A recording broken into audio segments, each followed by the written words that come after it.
কি নাম আপনার বাচ্চার? রায়ান। রায়ান। কি সমস্যা ছিল?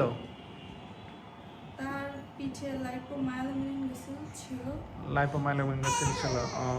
মানে জন্মগতভাবে একটা ফোলা ছিল পিঠে চর্বির মতন। এটা আস্তে আস্তে কি বড় হয়ে যাচ্ছিল? হ্যাঁ, আস্তে আস্তে বড় হয়ে যাচ্ছে।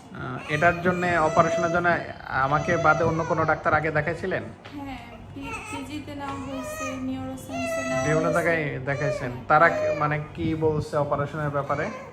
বলছে যে অপারেশন না করলে সমস্যা হচ্ছে, এটা দিন দিন অনেক বড় হবে, শরীরে অনেক নানা রকম রোগ দেখা দিবে, আর করলে সমস্যা হচ্ছে সে পরবর্তীতে প্রস্রাব পায়খানা নিয়ন্ত্রণে থাকবে না, দাঁড়াতে পারবে না, হাঁটতে পারবে না। এই কথা বলছিল। জি। তারপরে কতদিন আগে অপারেশন করছেন আমার কাছে? করছিলাম জানুয়ারি 22 তারিখ। জানুয়ারি 22 তারিখে।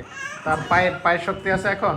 জি, আলহামদুলিল্লাহ সবকিছু ঠিক আছে। সবকিছু ঠিক আছে। দেখি ওর কাটার জায়গাটা দেখান।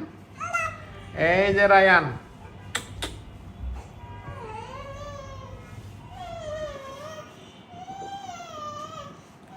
এই যে কাটা জায়গাটাও সুন্দরভাবে শুকিয়ে গেছে আল্লাহর রহমতে। কোনো আগে তো অনেক ফোলা ছিল। জি। আর অনেকে ভয় দেখাচ্ছিল পায়ের শক্তি চলে যাবে, যে পা নাড়াচ্ছে, সে পা নাড়াচ্ছে, 2 পা নাড়াই, তাহলে হাঁটতে চেষ্টা করে তো সে। হ্যাঁ, আর মাথায় পানি জমার কথা বলে অনেকে, পানি কি জমছে? না, যাক, সব দিক দিয়ে আল্লাহর রহমতে ভালো আছে। তাহলে অপারেশন করলে মোটামুটি ভালো থাকা যায়। ঠিক আছে।